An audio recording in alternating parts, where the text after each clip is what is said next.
Jack Thompson adjusted his baseball cap, the one embroidered with the Marine Corps insignia, as he stepped into the town hall meeting. At 47, Jack had always considered himself a proud veteran and a no-nonsense type of guy. Growing up in a small, conservative town, he'd been taught to speak his mind and stand firm in his beliefs.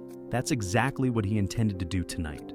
The meeting was crowded, filled with residents discussing a new policy aimed at promoting diversity hiring practices in local businesses. Jack listened as speakers shared their thoughts, many praising the initiative for fostering inclusion. But when the floor opened for public comments, Jack decided to speak. He cleared his throat and stepped forward, his voice steady but firm. "I think we need to be careful here," he said.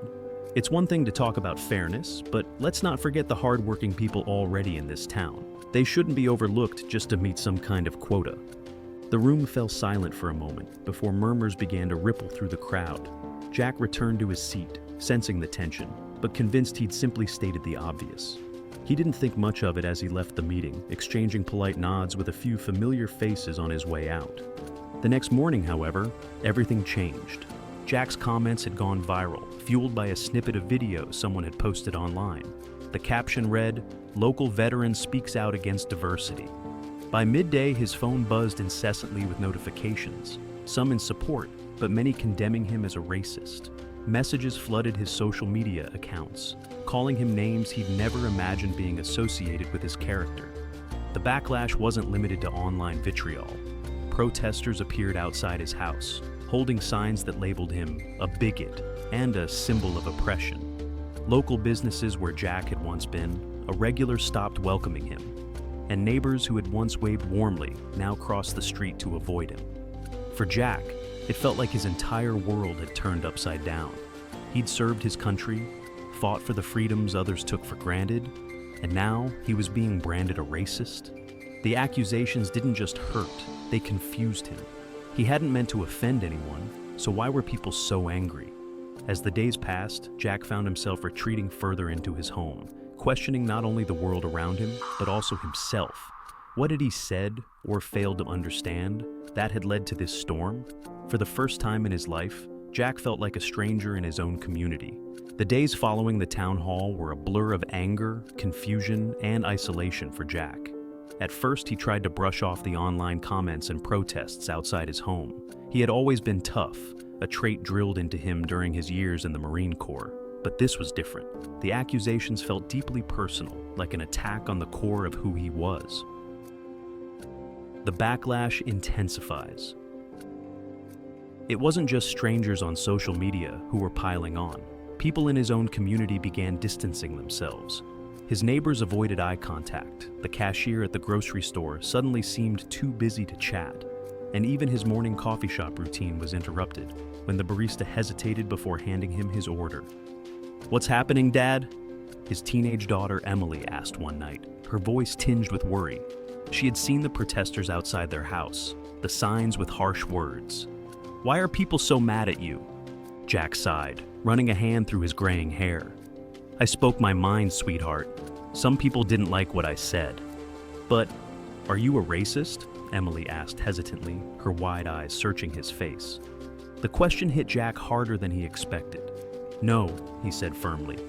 "I'm not. I just think things should be fair for everyone. That's all I meant." But as he said the words, he couldn't shake the unease creeping into his chest. Was it really that simple? A strained relationship with the community.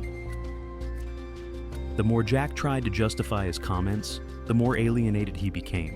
He found himself replaying the town hall moment in his head, trying to understand why it had caused such an uproar. One day he stopped by the local diner, a place where he'd been a regular for years. He greeted the owner, Maria, with a wave. But instead of her usual warm smile, she offered a curt nod and quickly disappeared into the kitchen. Jack sat at the counter, but no one came to take his order. After 10 minutes, he stood and left, the weight of rejection pressing heavily on his shoulders. Outside, he spotted a small group of protesters holding signs that read, "Racism has no place here." One of them locked eyes with him, her gaze full of accusation. Jack clenched his fists, anger bubbling inside him. "They don't even know me," he thought. "How can they judge me so easily?" Seeking answers. Desperate for clarity, Jack decided to confront the situation head-on. He reached out to Dr. Karen Lee, a professor at the local university who had spoken at the town hall in support of the diversity policy. He'd seen her interviewed on TV before, and while he didn't agree with everything she said, he respected her calm demeanor and intelligence. To his surprise, Dr. Lee agreed to meet him at a coffee shop. As Jack sat across from her, he felt a mix of nerves and defensiveness. "Dr. Lee, I appreciate you taking the time," he began. "I need to understand, why are people so upset? All I said was that we should focus on fairness." Dr. Lee listened intently before responding. "Fairness is a complicated word, Jack. What seems fair to one person can feel exclusionary to someone else. When you spoke at the town hall, your words may have implied that diversity comes at the expense of others' opportunities. That struck a nerve." Jack frowned. "But I didn't mean it that way. I just think hiring should be about merit, not quotas." "And merit matters," Dr. Lee agreed. "But for many people, the playing field hasn't been level for a long time. Diversity policies aren't about taking away. They're about creating opportunities for those who've been excluded in the past." Her words lingered in Jack's mind long after their conversation ended. Facing himself. That evening, Jack sat in his living room, reflecting on Dr. Lee's words. For the first time, he began to question his own assumptions. He thought about his years in the Marine Corps, where soldiers from all walks of life had stood side by side, working together toward a common goal. He had always prided himself on treating everyone equally, but had he truly understood the struggles of others? Memories surfaced, moments during his service when he'd heard racial slurs or seen unfair treatment, but stayed silent. At the time, he hadn't thought much of it. Now, those moments gnawed at him. Was his silence part of the problem? Building bridges. Determined to take action, Jack returned to Dr. Lee, asking how he could learn more. She suggested he attend a series of community workshops on racial sensitivity and implicit bias. Reluctantly, Jack agreed, unsure of what to expect. The workshops were eye-opening. Participants shared personal stories of discrimination and exclusion, stories that made Jack uncomfortable, but also deeply moved him.